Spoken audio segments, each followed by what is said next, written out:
تمام تعریفیں اللہ تعالیٰ جل جلالہ کے لیے، درود و سلام نبی اکرم نور مجسم شفیع معظم احمد مجتبیٰ جناب حضرت محمد مصطفیٰ اعلیٰ تحیت و ثناء کی ذات والا صفات کے لیے حمد و صلات کے بعد، عزیز دوستو، بزرگوں اور بھائیوں، انسان کبھی کبھی اس طرح کرتا ہے کہ وہ اپنے لب و لہجے سے، گفتگو سے، میل ملاپ سے لوگوں کو مطمئن تو کر لیتا ہے، لیکن اس کی قلبی واردات کیا ہے، اس کے اندر تقویٰ کتنا ہے، نیکی کتنی ہے، پرہیزگاری کتنی ہے، اس سے وہ آگاہ ہوتا ہے۔ وہ بہت ساری چیزوں کو لوگوں سے چھپا تو لیتا ہے، لیکن اپنے آپ سے نہیں چھپا پاتا، اپنے رب کریم سے نہیں چھپا پاتا۔ پھر یہ ہوتا ہے کہ وہ جھوٹی تسلیوں سے اور اپنے نفس کی جھوٹی دلیلوں سے اپنے آپ کو راضی کرتے کرتے اس مقام پہ پہنچ جاتا ہے کہ وہ ٹوٹ کے بکھرنے کے قریب آ جاتا ہے۔ اسلام ایمان کی، عقیدے کی، روحانیت کی بات کرتا ہے، اور یہ ساری چیزیں انسان کے دل کے ساتھ تعلق رکھتی ہیں۔ دنیا میں بہت سارے لوگ ایسے ہیں جو کسی وجہ سے اپنا دین ظاہر نہیں کر سکے، بتا نہیں سکے، لیکن ان کے اندر ایمان تھا، تو رب کریم قیامت کے دن انہیں ایمانداروں کے ساتھ ہی کھڑا کرے گا، حالانکہ وہ بتا نہیں سکے، سکھا نہیں سکے۔ اللہ تعالیٰ انہیں ایمانداروں کے ساتھ ہی کھڑا فرمائے گا۔ تو یاد رکھنے کی بات یہ ہے، سمجھنے کی بات یہ ہے کہ اپنی قلبی واردات پر، اپنے دل پر، اپنے باطن کی کیفیات پر نظر رکھی جائے، اور جتنی کمزوریاں اور کوتاہیاں ہیں ان سے اپنے آپ کو بچایا جائے۔ اور بہت ساری ایسی چیزیں جو نقصان کا باعث ہیں، ہم کہہ کے اپنے آپ کو مطمئن تو کر رہے ہیں، لیکن ہمارے دل کو، روح کو نقصان دے رہی ہیں، ان سے بچا جائے۔ قرآن حکیم فرقان حمید نے ارشاد فرمایا، سورہ ملک کے اندر فرمایا، وَأَسِرُّوا قَوْلَكُمْ، تم کوئی بات چھپا کے کرو، وَاجْهَرُوا بِهِ، یا اعلانیہ کرو۔ اگر سمجھنے کے لیے انسان کو کوئی چیز درکار ہونا تو میرا خیال ہے کہ یہ آیہ کریمہ کافی ہو جائے اس کے لیے۔ فرمایا وَأَسِرُّوا قَوْلَكُمْ، تم کوئی بات بڑی چھپا کے کرو، وَاجْهَرُوا بِهِ، یا اعلانیہ کرو۔ یہ سمجھ لو، اس پر غور کر لو کہ انَّهُ عَلِيمٌ بِذَاتِ الصُّدُورِ، رب تو دلوں کے حال جاننے والا ہے۔ تم اعلانیہ کرو یا چھپا کے کرو، وہ تو جانتا ہے، علیم بذات الصدور، وہ تو دلوں کے حال جاننے والا ہے۔ تم بے شک اونچا کرو، بے شک آہستہ بولو۔ آیت نازل کب ہوئی؟ شان نزول بھی بڑا انوکھا ہے۔ مشرکین مکہ رسول کریم صلی اللہ علیہ وسلم کے بارے میں معاذ اللہ باتیں کرتے تھے تو حضور اللہ کے دیے ہوئے علم سے انہیں جان لیا کرتے تھے۔ ایک دن وہ باتیں کر رہے تھے تو باتیں کرتے کرتے نا مشرکین مکہ نے عجیب بات کر دی، نادان تھے نا، جانتے نہیں تھے، عجیب بات کر دی، کہنے لگے آہستہ بولو، کہیں محمد صلی اللہ علیہ وسلم کا رب سن نہ لے، آہستہ بولو، اونچی بات نہ کرو، کہیں مصطفیٰ کریم علیہ السلام کا خدا سن نہ لے۔ تو اللہ نے آیت نازل کر دی، فرمایا نادانو وَأَسِرُّوا قَوْلَكُمْ، وَاجْهَرُوا بِهِ، آہستہ بولو یا اونچا بولو۔ اور شارحین نے، مفسرین نے لکھا نہ بھی بولو، آہستہ بولو یا اونچا بولو، یا بے شک تم کوئی بات زبان سے ادا نہ بھی کرو، انہو علیم بذات الصدور، رب تو تمہارے دلوں کے حال جاننے والا ہے۔ اسے تو پتہ ہے تم نے سینے میں کیا چھپایا ہے، حسد چھپایا ہے کہ رشک چھپایا ہے، عداوت چھپائی ہے کہ محبت چھپائی ہے، اسے تو پتہ ہے، اسے خبر ہے، اس لیے کہ وہ نظر ہی تمہارے دل پہ رکھتا ہے، اسے پتہ ہے تمہارے اندر کیا ہے۔ ہم لوگوں نے نا اپنی سارے معاملات دنیا داروں سے، لوگوں سے، یاروں سے، دوستوں سے وابستہ کر لیے۔ ہمیں تعریف بھی بندوں سے چاہیے، ہمیں اچھے ہونے کا جو ڈگری ہے وہ بھی بندوں سے چاہیے، ہم بندے بڑے نیک ہیں، یہ بھی لوگ کہیں تو پھر ہم مطمئن ہیں، ہم صحیح راستے پہ چل رہے ہیں، یہ سند بھی بندوں سے چاہیے۔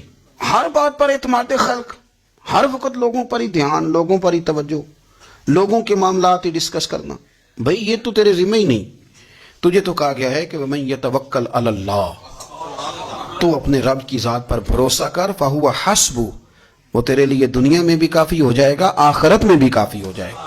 وہ تیرے لیے کافی ہے تیرا رب رسول. تو اللہ رسول کی جانب توجہ کر. ہماری ساری معاملات بندوں کے ساتھ مطلب فلانے کو کیا مل رہا ہے, فلانا کدھر جا رہا ہے, فلانے کے پیسوں پہ میرا کتنا حق ہے, فلانا آگے نکل گیا, فلاں پیچھے رہ گیا, فلاں نے محبت سے نہیں دیکھا, فلاں نے یہ کر دیا. آپ ساتھ چھوڑیں, یہ تو ہر وقت تو ذکر آپ کو اللہ کا کرنا تھا. یا ایھا الذین آمنوا اذکروا اللہ ذکرا کثیرا وسبحوہ بکرۃ واسیلا. یہ جو آپ ہر وقت بندے کر رہے ہیں, یہ تو آپ کو حکم ہی نہیں ہے. آپ نے تو ہر وقت اللہ اللہ کرنی تھی. تو جو کام کرنے کا تھا وہ چھوڑ دیا, جو نہیں کرنا چاہیے تھا اس پہ بحث شروع کر دی. پھر دل کے اندر مد و جزر خراب ہوتے ہیں, قلبی واردات بگڑ جاتی ہیں, حسد پیدا ہوتا ہے, انسان کو لالچ پیدا ہوتا ہے, انسان حریص ہو جاتا ہے, انسان لوگوں سے عداوتیں پال لیتا ہے. کبھی ایسا کام نہ کریں. شہد بڑا میٹھا ہوتا ہے. عرب کے اندر ایک درخت پایا جاتا تھا, ایلوا اس کو کہتے تھے. اس طرح ہمارے ہاں نیم نہیں ہوتی, کڑوا ترین اس کا ذائقہ ہوتا ہے. اور آپ کچھ دیر اس کو پانی میں ڈال دیں تو پانی بھی سارا کڑوا ہو جاتا ہے, چونکہ اس کے خمیر میں رب کریم نے کرواہٹ رکھی ہے, اور وہ حکمت ہے. اس کرواہٹ کا بھی اپنی جگہ فائدہ ہے. لیکن حضور سید عالم صلی اللہ علیہ وسلم نے نا ایک مثال بیان فرمائی, اور وہ بڑی سمجھنے کی ہے. حضور مثالیں دیتے تھے تو کمال ہو جاتی تھی. بڑے سے بڑا ان پڑھ بندہ بھی اس کی روح تک بات اتر جاتی تھی. کریم محبوب علیہ السلام فرمانے لگے کہ اگر ایلوا درخت کے کچھ ٹکڑے شہد میں ڈال دیے جائیں نا, تو شہد سے زیادہ میٹھی چیز کوئی نہیں ہوتی. تو حضور فرماتے ہیں کہ وہ ایلوا کا درخت جو ہے وہ شہد کو بھی بگاڑ دیتا ہے, اس میں کرواہٹ پیدا کر دیتا ہے. حالانکہ وہ بڑا میٹھا تھا, اپنی جگہ اس کی مٹھاس میں کوئی کسی قسم کی کمی نہیں تھی, لیکن وہ ایلوا کے درخت نے اسے بگاڑ دیا. اللہ کے محبوب فرماتے ہیں جس طرح ایلوا کا درخت شہد کو تباہ کر دیتا ہے نا, اس طرح حسد آدمی کے ایمان کو تباہ کر دیتا ہے. ایمان بڑی میٹھی چیز ہے, بڑی حسین چیز ہے, لیکن جب حسد آ گیا نا, حسد ہے کیا؟ حسد بندوں سے نہیں ہوتا, یہ سمجھ لیں. حسد کا مطلب, حسد کی لغوی تعریف یہ ہے کہ یہ سمجھ لینا کہ یا اللہ اسے نہیں دینا چاہیے تھا, مجھے دینا چاہیے, یہ تعریف ہے. تو حسد ہوتا کس سے؟ حسد دراصل بندے پہ نہیں کیا جاتا. حسد کا معنی یہ ہے کہ آپ اللہ کی تقسیم پر اعتراض کر رہے ہیں. آپ کا کہنا یہ ہے کہ یا اللہ یہ تقسیم ٹھیک نہیں ہوئی, معاذ اللہ یہ ادھر چلا گیا, یہ تو ادھر آنے والی چیز تھی. تو یہ آپ نے ڈائریکٹ جو مقابلہ شروع کیا, معاذ اللہ یہ تو آپ نے اللہ کی تقسیم کے ساتھ شروع کر دی. تو پھر دل میں بگاڑ آتا ہے, پھر انسان ٹوٹ پھوٹ کا شکار ہوتا ہے, پھر وہ کمزور پڑ جاتا ہے, پھر وہ ایسی باتیں کرتا ہے جو اس کے منصب کے مطابق نہیں ہوتی, کچی بات کرتا ہے, کمزور بات. اللہ بہتر جانتے ہیں کون سی چیز اس نے کہاں رکھنی ہے. رب کی حکمت پر اور اس کی دی ہوئی توفیق پر راضی رہنا ایمان کا تقاضا ہے. لیکن ہمیں تو چاہیے تقسیم اپنی مرضی کی. ادھر کیوں چلا گیا, ادھر آنا چاہیے تھا. بھئی آپ کو یہ کس نے حق دیا ہے؟ مالک نے جو چاہا, جب چاہا, جہاں چاہا اپنے فضل سے عطا فرمایا. حسد, اور پھر اس کے اگر کوئی حسد نہیں کرتا تو لالچ شروع کر دیتا ہے. وہ کہتا ہے کہ یہ جو اس کا مال ہے اس میں میرا بھی حق تھا, یہ تو مجھے ملنا چاہیے تھا. آپ یقین کریں کہ بندے بندوں سے کم پیار کرتے ہیں, جیبوں سے زیادہ پیار کرتے ہیں. تو اس بندے کو تو کوئی نقصان نہیں جس کے ساتھ آپ نے تعلق رکھا ہوا ہے جیب کا, لیکن آپ بڑے کمزور ہو گئے. آپ جب لالچ کر لیا, نفسانیت میں آ گئے تو آپ کمزور پڑ گئے. آپ نے مطلب کیا, آپ کا کیا خیال تھا کہ رب کی بارگاہ سے کوئی کم ملنے والا تھا جو بندوں پہ اتنی توجہ کر لی؟ حضرت بہلول دانا رحمت اللہ علیہ نے کیا خوبصورت انداز ہے. رب کریم کے بندوں کی باتیں اللہ کے لشکروں میں سے لشکر. کیا سوچ تھی, کیا نظریہ تھا, کیوں یہ لوگ اتنے مضبوط تھے, فکری طور پر مضبوط تھے, فکری طور پر. ہارون رشید حج کر کے واپس آ رہا ہے, حضرت بہلول دانا راستے میں بیٹھے ہیں, ملاقات ہو گئی. کہنے لگا حضور کوئی حکم ہو تو بتائیے گا. فرمانے لگے کوئی نہیں, تو جا اپنا کام کر. بادشاہ ہے, یا کسی کو کارڈ مل جائے تو وہ لوگوں کو دکھاتا پھرتا ہے, وزیر صاحب نے خود دیا ہے. بادشاہ وقت خود کہہ رہا, حضرت کوئی حکم ہو تو. فرمایا نہیں, اللہ خیر کرے گا. تو کہنے لگا حضور میں نے سنا ہے آپ مقروض ہیں, تو بتا ہی دیتے. تو آپ مسکرا کے فرمانے لگے تیرا کیا خیال ہے بھلا؟ کہنے لگے حضور کس بابت؟ فرمانے لگے تیرا کیا خیال ہے کہ اللہ ہارون رشید کو دے گا اور بہلول دانا کو بھول جائے گا؟ تیرا کیا خیال ہے؟ رب کریم ہارون رشید کو تو دیتا جائے گا اور بہلول دانا کو بھول جائے گا؟ بادشاہ کہتا ہے کہ میں چکرائی گیا کہ بھلا اس سوال کا کیا جواب ہے. تو میں نے کہا حضور رب تو بھولنے سے پاک ہے, وہ تو کسی کو نہیں بھولتا, اسے نہ اونگ آتی ہے نہ نیند آتی ہے. تو فرمانے لگے جا پھر اپنا کام کر, جب مناسب سمجھے گا تو بہلول کو بھی قرضے سے نجات عطا کاری دے گا. تو جا اپنی ڈیوٹی کر, وہ جب چاہے گا نا تو میرے قرضے دور. تو کیا سمجھتا ہے کہ تجھے یاد رکھے گا مجھے بھول جائے گا؟ یہ کیسے ہو سکتا ہے؟ او یار ادھر دیکھ میری بات سن. او بھائی وہ تیرا میرا رب ہے. یہ ہو سکتا ہے کہ امیروں کو دے دے اور تیرے جیسے میرے جیسے غریبوں کو وہ بھول جائے؟ یہ ہو سکتا ہے؟ تو کیوں لوگوں کی جیبوں پہ توجہ, لوگوں کی جیبوں پہ نظریں, فلانے کے پاس آ گیا تو میں رہ گیا. مطلب کس لیے؟ ہمارا رب کسی کو بھولتا نہیں ہے. کسی شخص کو وہ میرا مالک اپنے فضل سے نظر انداز نہیں کرتا, وہ سب کو نوازتا ہے. لیکن اس کی حکمت کے تقاضوں کا انتظار کرنا مسلمان کی شان ہے. کبھی کسی حسد میں کبھی کرنا ہو تو رشک کریں, مزہ آئے گا. اور یہ رشک کرنے کا رشک کا معنی کیا ہے؟ حسد کا معنی یا اللہ اسے نہیں دینا چاہیے تھا, مجھے دینا چاہیے تھا. اور رشک کا معنی یا اللہ تو نے دیا ہے, کیا بات ہے, اسے دیا تو کیا بات. اگر تو نے دیا تو مالک جچا بھی ہے, اگر تو نے دیا ہے تو نظر بھی آیا ہے, اگر تو نے دیا ہے تو پھر کیا بات ہے, کمال ہو گئی, وہ نظر آ رہا ہے. اور یا اللہ اسے دیا ہے تو میں بھی تیرا بندہ ہوں, اسے بھی اور دے اور مجھے بھی عطا فرما. یہ رشک ہے. رشک کا حضور نے حکم دیا ہے, نبی پاک نے رشک کا. ہمارا یہ مسئلہ ہے کہ ہم جو کرنے والا کام ہے وہ نہیں کرتے, رشک کریں. بخاری مسلم میں حدیث ہے, نبی پاک صلی اللہ علیہ وسلم نے فرمایا 2 بندوں پر رشک کرو. کہو کیا بات, رشک کرو 2 بندوں. یا رسول اللہ کون کون سے؟ فرمایا ایک وہ مالدار جسے اللہ دولت دے اور وہ صبح بھی رب کے رستے میں خیرات کرے اور شام بھی رب کے رستے میں خیرات کرے. یہ قابل رشک ہے. کہو تیری کیا بات ہے بھائی, کیا تجھے اللہ نے نوازا ہے, اور اس پر رشک کرو کو یا اللہ اسے اور دے تاکہ یہ تیرے بندوں پہ اور اثار کرے اور تیرے بندوں پہ سخاوت کرے, اور اللہ اس کے تفعیل تصدق ہمیں بھی عطا فرما. اور حضور فرماتے ہیں ایک مالدار پر جو صبح و شام سخاوت کرے, اور ایک اس عالم پر جسے اللہ قرآن کا علم دے, وہ صبح بھی لوگوں کو قرآن مجید کے ترجمے تفسیریں قرآن کے درس سکھائے اور شام بھی لوگوں کو قرآن مجید کے درس عطا فرمائے. اس پر رشک کرو. کہو کیا بات ہے یار تیری, تجھے اللہ نے کتنا نوازا. قابل رشک لوگوں پر رشک کرو, ان کی تعریف کرو, ان کے لیے اچھے کلمات ادا کرو. معاشرے میں حسد پرموٹ ہوا ہے. اگر کبھی رشک پرموٹ ہوتا تو عزتیں بڑھ جاتی, محبتیں بڑھ جاتی, خلوص میں اضافہ ہوتا, لوگ ایک دوسرے کے قریب آتے. ہم نے کسی فضیلت والے کی فضیلت کو تسلیم کرنے سے انکار کر دیا, ہم نے کسی بڑائی والے کی بڑائی کو تسلیم کرنے سے انکار کر دیا. ہم نے حسد کیا, ہم نے لالچ کیا, ہم حریص ہوئے. اس کا نقصان یہ ہوا کہ لوگ ایک دوسرے کے پاس رہتے ہوئے پاس نہیں رہتے, ایک دوسرے کے ساتھ وقت گزار رہے ہوتے ہیں لیکن ان کے بارے میں رویے ان کے سخت ہوتے ہیں, لب و لہجہ تلخ ہوتا ہے. جب وہ کسی کے بارے میں بے لاگ تبصرہ پوچھا جائے تو غلط باتیں کریں. رشک کریں. دیکھیں نا, حضرت ابو بکر صدیق رضی اللہ, حضرت عمر فاروق رضی اللہ, ساری زندگی دوڑ لگی رہی. حضرت عمر کہتے ہیں میں نے ساری زندگی دوڑ لگائی ہے کہ ابو بکر سے آگے گزر گئے, لیکن یہ دوڑ حسد والی نہیں, یہ رشک والی.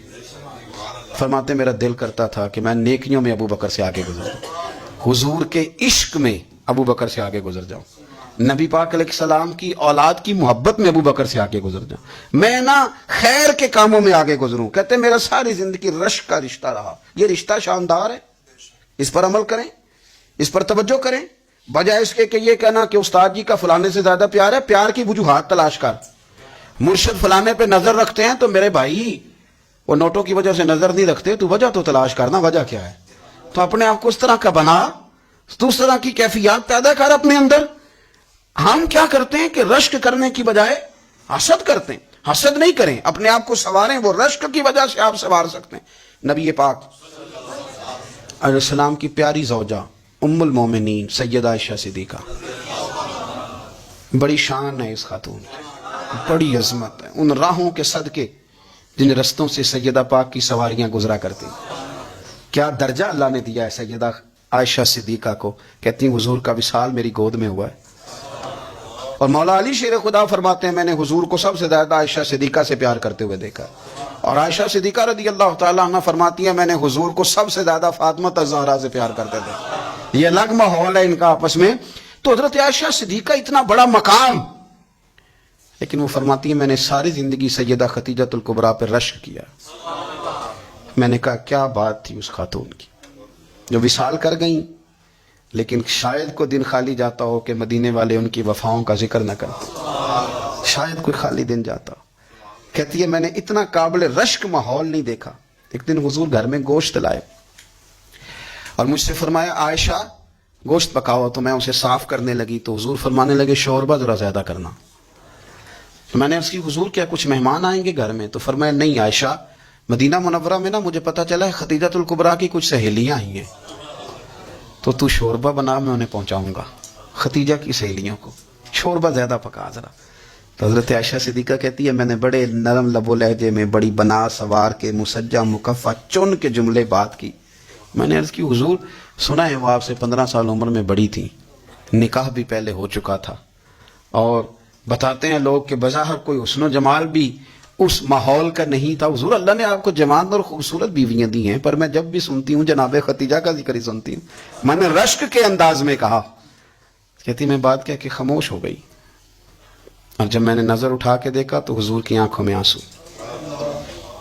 نبی پاک صلی اللہ علیہ وسلم کا یہ انداز دیکھا تو میں نے کہا حضور میں رب رسول کی بارگاہ میں توبہ کرتے ہیں، اب تو رو دیے. تو حضور فرمانے لگے عائشہ یہاں جو بھی آیا ہے نا وہ سکھوں اور آسانیوں کے دنوں میں آیا ہے، اور خدیجہ میری ان دنوں کی ساتھی تھی جو میرے تکلیف کے دن تھے، میری آزمائشوں کی، میری پریشانیوں کی میری ساتھی تھی.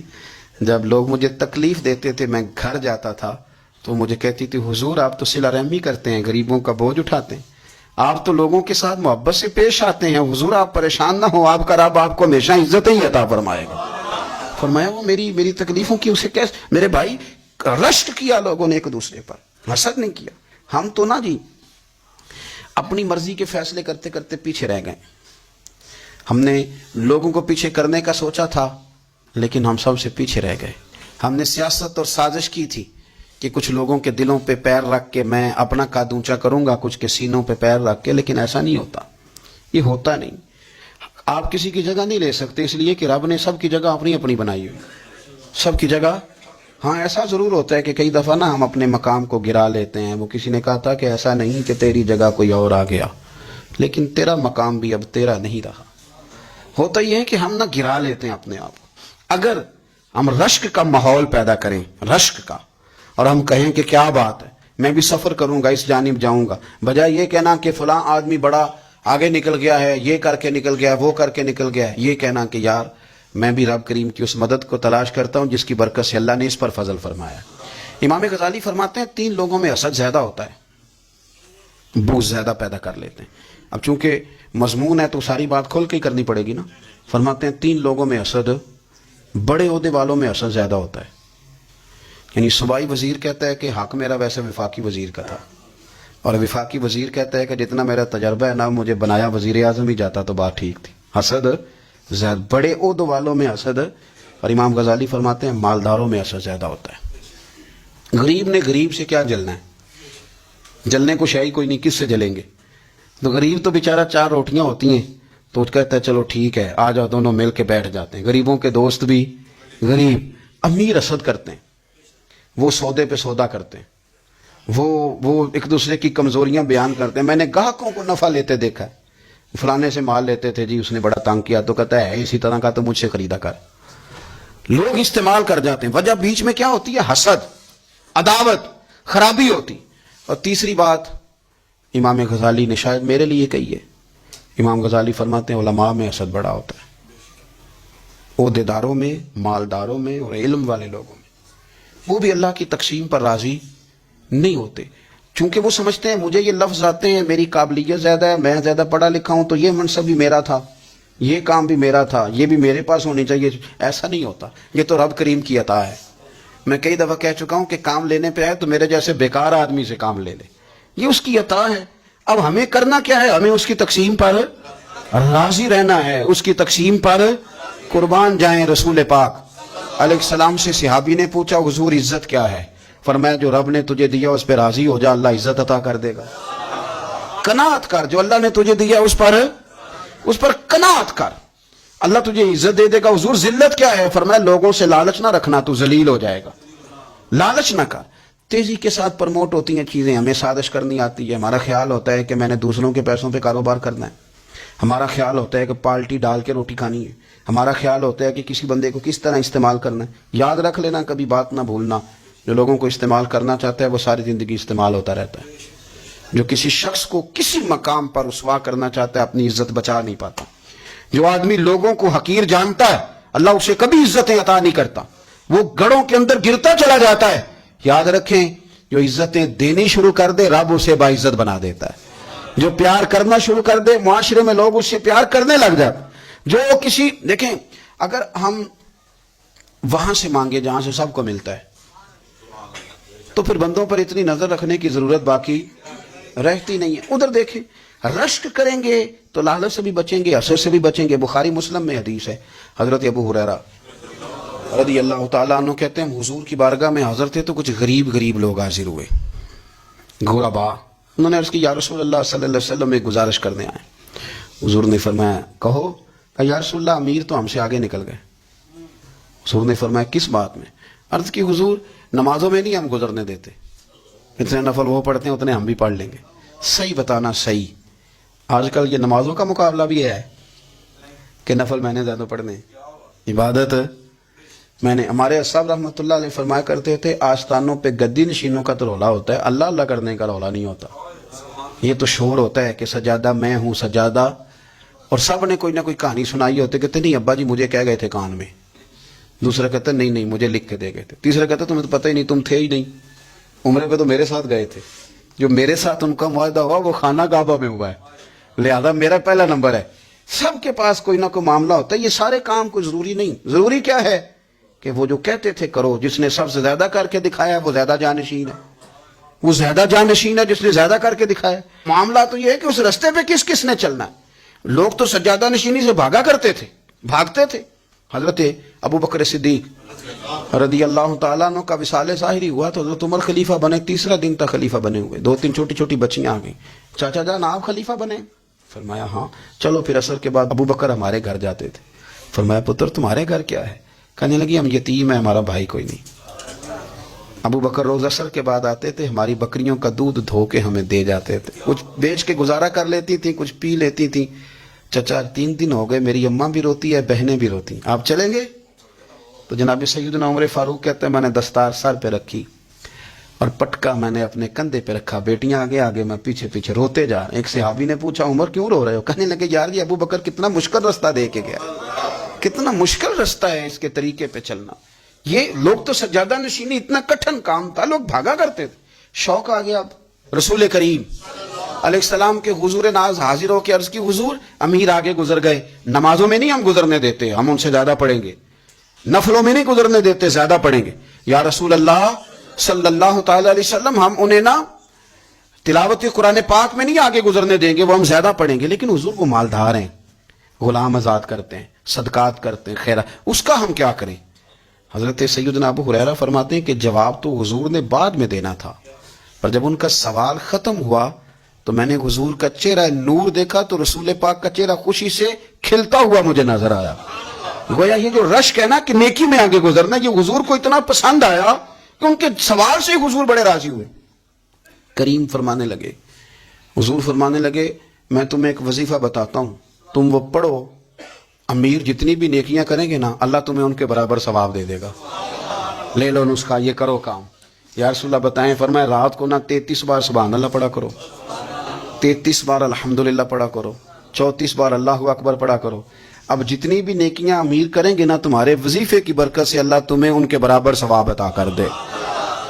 اب جناب ابو ہریرہ کہتے میں نے ان کے چہرے دیکھے تو مجھے یوں محسوس ہوا کہ جس طرح کسی بندے کی کھوئی ہوئی رقم مل جائے تو وہ راضی نہیں ہوتا. کھوئی ہوئی رقم مل جائے تو بڑا جیسے کوئی اس کے ہاتھ, چلیں اپنا ترجمہ کر لیتے ہیں, کمیٹی نکلنے پہ نہیں بندہ بڑا راضی ہوتا کہ 11 مہینے سے دے رہا تھا, 10 مہینے سے چلو نکل ہی آئیے, شکر ہے اللہ کا. بڑا خوش ہوتا ہے بندہ, بڑا راضی ہوتا ہے. اس طرح ان لوگوں کے چہرے کھل اٹھے. کیا بات ہے حضور, بس اب نہیں ہم گزرنے دیتے. گھر چلے گئے, وظیفے پڑھنے لگے. کچھ دنوں کے بعد ان میں سے کچھ لوگ واپس آئے. حضرت ابو ہریرہ کہتے ہیں مجھے چونکہ وہ پرانی بات یاد تھی تو میں دلچسپی سے ان کا آنا جانا دیکھنے لگا. وہ کریم کی بارگاہ میں آ کے بیٹھے تو ان میں سے ایک شخص بڑی پریشانی کے ساتھ کہنے لگا حضور بڑی پریشانی لگ گئی. فرمایا کیا ہوا؟ عرض کی یا رسول اللہ صلی اللہ علیہ وسلم وہ جو آپ نے وظیفہ بتایا تھا نا, میرے کچھ پڑوسی امیر ہیں وہ تو انہوں نے بھی سن لیا ہے. حضور رات میں نے سنا ہے وہ مالدار بندہ ہے, صدقے خیرات بھی بڑے کرتا ہے, غلام بھی بڑے آزاد کرتا ہے, پر وہ بھی سوتے وقت 33 بار سبحان اللہ پڑھ رہا تھا. تو اس نے بھی سن لیا حضور وہ بات یہاں سے نکلی ہے، جانے کہاں کہاں پہنچ گیا، تو وہ بھی پڑھ رہا تھا حضور اب کیا بنے گا؟ تو کہتے ہیں اس کے سوال پر بھی میرے حضور بڑے ہی مسکرائے، باقاعدہ دہک ہو گیا حضور کے، دہک ہو گیا، سرکار کھول کے نہیں مسکراتے، لیکن آج حضور اتنا مسکرائے کہ میں نے حضور کے مقدس دانتوں کی زیارت کر لی، دہک ہو گیا باقاعدہ حضور کا۔ حضور فرمانے لگے انہوں نے بھی سن لیا حضور، اور سن کے پڑھنا بھی شروع کر۔ اب بات کو سمجھیں کہ کسی امیر نے یہ نہیں کہا کہ یہ تو غریب کے لیے وظیفہ تھا، میں کہتا ہوں اللہ اللہ کا مزاج ہی نہیں، مزاج یہ ہے کہ سیاست کیسے کرنی ہے، چکر کیسے چلانا ہے، کوئی کہانی کیسے سنانی ہے، ادھر ان کو ملا، حالانکہ بات تو غریبوں سے ہو رہی تھی، حضور تو انہوں نے بھی پڑھنا شروع کر دیا۔ اب ہم کیا کریں؟ تو رسول کریم نے فرمایا وہ بھی پڑھ رہے ہیں، حضور پڑھ رہے ہیں، تو فرمایا ذالک فضل اللہ یؤتیہ من یشاء، بھائی پھر یہ تو اللہ کا فضل ہے نا، وہ جسے چاہے عطا کرے۔ اب یہ حضور نے کہہ دیا تو حضرت ابو ہریرہ کہتے ہیں میں نے پلٹ کر ان لوگوں کے چہرے دیکھے، قربان جائیں، میں نے پھر ان کے چہروں پر اطمینان دیکھا، میں نے سکون دیکھا، اس لیے کہ وہ سمجھ گئے جب رب فضل کرے تو پھر فضل کے معاملے میں اللہ کے بندے بحث نہیں کیا کرتے، وہ مطمئن ہو کے گئے، کہنے لگے حضور پھر ٹھیک ہے، اگر مالک اس طرح تقسیم کر رہا ہے تو پھر ہم راضی ہیں اپنے رب کریم کی رضا پہ۔ اپنی زندگی جب آپ بڑی محبت سے قرب و جوار سے تشریف لاتے ہیں، میں قرآن و سنت کے بہت سارے عنوانات دیکھ کے آپ کی خدمت میں ایک بات عرض کروں، اپنی ساری توجہ اپنے رب رسول کی جانب مائل کریں۔ جتنا آپ دائیں بائیں دیکھیں گے نا اتنا گاڑی کے ٹکرانے کا خطرہ بڑھ جائے گا، وسوسے زیادہ آئیں گے، الجھ جائیں گے۔ اتنا زیادہ دائیں بائیں نہ دیکھیں، یہ کیا کر رہا ہے، فلانا کیا کر رہا ہے، فلانے کا یہ معاملہ کس طرح کا تھا، نہ نہ نہ، آپ توجہ اللہ کی جانب رکھیں، دیکھیں میرا اور میرے رب کا معاملہ ٹھیک چل رہا ہے، اللہ رسول کے ساتھ میرے معاملات ٹھیک ہیں۔ یہاں تو آپ کسی کی اصلاح کریں گے، دعوت دیں گے یا دعا کریں گے، تنقید کی تو ویسے دین میں اجازت نہیں ہے۔ آپ نے یہاں کسی کی اصلاح کرنی اور وہ درد کے ساتھ کرنی، اور یہاں کسی کے لیے دعا کرنی ہے کہ یا اللہ اس بندے پہ رحم فرمائے سے بدل دے۔ تنقید کی اور طنز کی تو اجازت، اپنا معاملہ رب کریم کے ساتھ، ہماری سوچیں کس طرح کی ہیں، ہمارے اندر ماحول کس طرح کا ہے، وہ چونکہ دلوں کے حال جانتا ہے، اور نبی پاک صلی اللہ علیہ وسلم نے فرمایا نہ تمہاری جیبیں دیکھتا ہے نہ تمہارے چہرے دیکھتا ہے، وہ تو جب دیکھتا ہے تمہارا دل دیکھتا ہے۔ اس کی کیفیت کیا ہے؟ حضرت انس بن مالک رضی اللہ تعالیٰ عنہ فرماتے ہیں، اس حدیث کو یاد رکھیے گا، حافظ منذری نے ترغیب و ترہیب میں لکھی ہے، فرماتے ہیں کہ حضرت انس بن مالک رضی اللہ تعالیٰ عنہ فرمانے لگے کہ ایک حضور کے ایک غلام، ایک صحابی بیمار تھے، تو حضور نے فرمایا انس چلو تیمارداری کرتے ہیں۔ کہتے ہیں حضور کے ساتھ گئے، نبی پاک صلی اللہ علیہ وسلم پہنچے، جب ہم نے اس شخص کو دیکھا تو حضرت انس کہتے ہیں ہم پریشان ہو گئے، چونکہ ہم نے اسے بڑا صحت مند دیکھا تھا، وہ کمزور ہو گیا، وجود پر بہت سارا گوشت دیکھا تھا، اب ہم دیکھ رہے ہیں کہ وہ ہڈیاں ہی ہڈیاں رہ گئی ہیں، چہرہ بڑا بارونق تھا، اب کمزوری ہو گئی۔ رسول کریم تشریف لے گئے اور حضور اس کی چارپائی کے سرہانے بیٹھے، اور جب حضور نے اپنا دست مبارک اس کے بالوں میں رکھا اور نبی پاک نے دست شفقت پھیرا تو کہتے ہیں اس شخص نے آنکھیں کھولی اور حضور کا چہرہ دیکھا تو اس کی خوشی کی کوئی انتہا نہ رہی، بڑا راضی ہوا، بڑا راضی، اور حضور نے اس کے لیے دعا کی، اس دعا پر بھی اسے بڑا اطمینان قلب بھی نصیب ہوا۔ کہتے ہیں حضور اکثر تیمارداری فرماتے تھے، پر آج نہ حضور نے ایک نرالی، انوکھی اور انفرادی بات ارشاد فرمائی۔ حضور نے فرمایا تو بڑا صحت مند تھا، کمزور ہو گیا، بڑا طاقتور تھا تو ضعیف ہو گیا، ایک سوال کا جواب تو دے۔ یا رسول اللہ فرمائیے، تو حضور فرمانے لگے اس حالت میں جب تو شدید بیمار اور تکلیف میں، یہ بتا کہ اس وقت تیرا اپنے رب کے بارے میں گمان کیا ہے؟ حضرت انس کہتے ہیں پہلے حضور بیماروں سے یہ سوال نہیں پوچھتے تھے، آج پوچھا، کیونکہ صحت میں لوگوں کی زبان پہ شکر ہوتا ہے اور بیماری میں شکوے ہوتے ہیں، معاذ اللہ۔ اس وقت اللہ کے بارے میں یہ سوچ حضور نے ہمیں دی ہے، تم نے ہر وقت یہ ذہن بنانا ہے کہ یہاں رب کریم کے بارے میں کیا تصورات پل رہے ہیں، آوازیں کیا اٹھ رہی ہیں، اس وقت تیرا اللہ کے بارے میں گمان کیا ہے؟ تو جناب انس بن مالک کہتے ہیں اس نے ہمیں اشارہ کیا کہ مجھے اٹھا کے بٹھاؤ، ہم نے بٹھایا تو کہتے ہیں پھر اس نے اپنی آنکھیں کھولی اور حضور کے چہرے نور پر نظر کر کے نظر جھکا لی، عرض کرتا یا رسول اللہ میں کمزور ہوں، بیمار ہوں، تکلیف میں ہوں، اٹھ نہیں سکتا، کھا نہیں سکتا، پر حضور ابھی بھی میرے دل سے آواز یہی نکلتی ہے کہ میرا رب بڑا ہی کریم ہے، میرا اللہ بڑا ہی مہربان ہے، وہ بڑا ہی معاف کرنے والا ہے، وہ اپنے بندوں سے پیار ہی بڑا کرتا ہے۔ آپ میری بات کو سمجھیں، کیفیت کیا ہے اور الفاظ کیا ہیں۔ حضور وہ مجھ سے بڑی محبت کرتا ہے، بڑے پیار والا ہے، یہ لفظ کہتے کہتے آواز بھرا گئی، آنسو نکل آئے. پھر اس نے تکلیف زیادہ محسوس کی تو وہ لیٹ گیا، اور پھر اس نے حضور کے چہرہ نور پہ نظر ڈالی، کلمہ پڑھا، روح ہی پرواز کر گئی. حضرت انس بن مالک فرماتے ہیں ہم اس کے گھر سے نکلے، اور جب حضور اس کے کمرے سے باہر آئے تو رسول کریم نے پلٹ کر رک کر پھر پیچھے دیکھا اور فرمایا انس، اگر کسی جنتی کی زیارت کرنی ہے تو میرے اس غلام کا چہرہ دیکھ لو. اس لیے کہ جن لوگوں کے نظریات رب کریم کے بارے میں اس طرح کے ہوں، پھر ان کے خاتمے خیر کے ہوتے ہیں، پھر اللہ ان کے لیے جنت کے فیصلے فرماتا ہے. اپنے افکار میں، نظریات میں، سوچوں میں کوئی ضروری نہیں ہے کہ ہم لوگوں کو 2 لفظ کہہ کے مطمئن کر لیں تو ہم خود ضمیر کے قیدی بن کے زندگی گزار دیں. یہ معاملہ ٹھیک نہیں، یہ صحیح نہیں چلتا. آپ اپنی قلبی واردات پر، قلبی خیالات اور تصورات پر کڑی نگرانی رکھیں گے. آپ دیکھیں گے کہ کہاں یہ مجھے خرابی کی طرف لے کر کے جا رہا ہے، کہاں یہ بدگمانیاں پیدا کر رہا ہے، کہاں یہ خرابیاں لا رہا ہے. یہ سختی پیدا کر دے گا، نفرتوں کو، لالچ کو، حسد کو، عداوت کو یہ بڑھا دے گا. آپ اپنے معاملات پر اپنے دل کو ہمیشہ حاضر رکھیں. اللہ اپنے محبوب کا صدقہ فضل کرے، وہ مقلب القلوب ہے تو وہ ہمارے دلوں کو اپنی طرف پھیر دے. آخر دعوانا ان الحمدللہ رب العالمین.